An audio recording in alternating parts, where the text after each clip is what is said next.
नमस्कार साथियों, हिंदी स्टेनो बढ़ोत वाले चैनल में आपका हार्दिक स्वागत है। आज की डिक्टेशन रामधारी गुप्ता खंड 1 से प्रतिलेखन संख्या 1980 वर्ड पर मिनट की स्पीड से होगी। तो आइए शुरू करते हैं।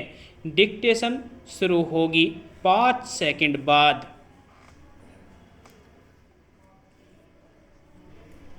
स्टार्ट।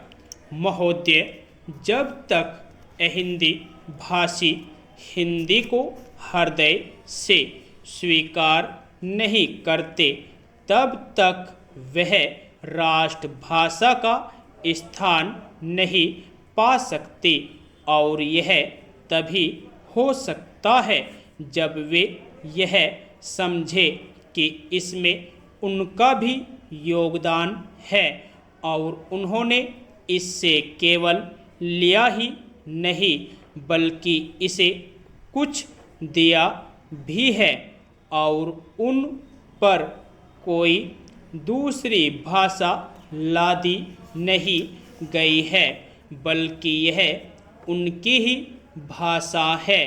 मेरे कहने का अर्थ यह नहीं कि आप उनकी ही व्याकरण अपना ले। इसका अर्थ यही है कि आप उदारतापूर्वक जितना ले सकते हैं ले ले। भाषा इसी प्रकार बन सकती है।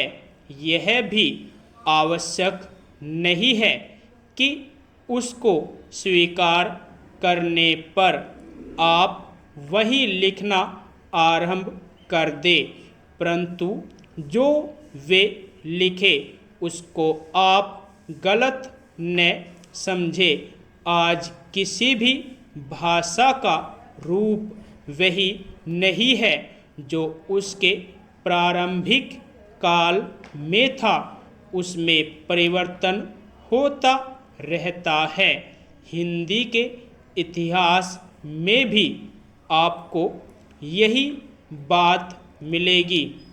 मैं हिंदी का कोई विद्वान नहीं हूँ, पर मैं अपने अनुभव से कह सकता हूँ कि उसमें भी पिछले 500-600 वर्षों में बहुत अंतर पड़ा है तथा पहले की और आज की हिंदी में काफ़ी अंतर है।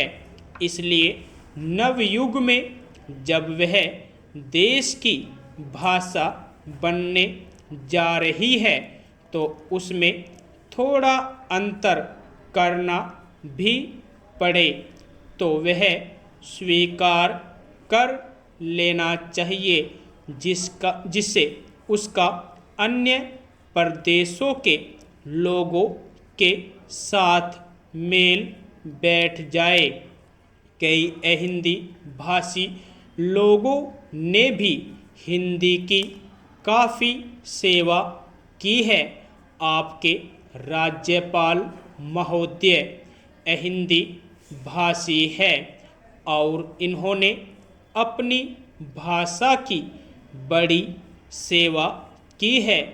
यह भी हिंदी के पक्ष में थे और इन्होंने बड़ा योग दिया, जिसके कारण हम संविधान सभा में सफल हो सके।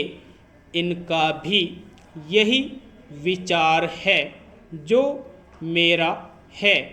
मैं चाहता हूँ कि इनको भी हिंदी की सेवा करने का अवसर दिया जाना चाहिए। उसका फल हिंदी के लिए और देश के लिए अच्छा ही होगा। मानपत्र में आपने संस्कृत के संबंध में कहा है।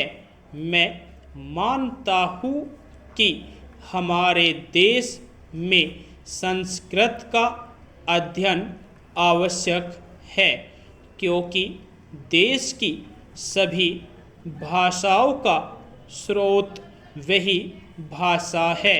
संस्कृत से हमारा संबंध अटूट है।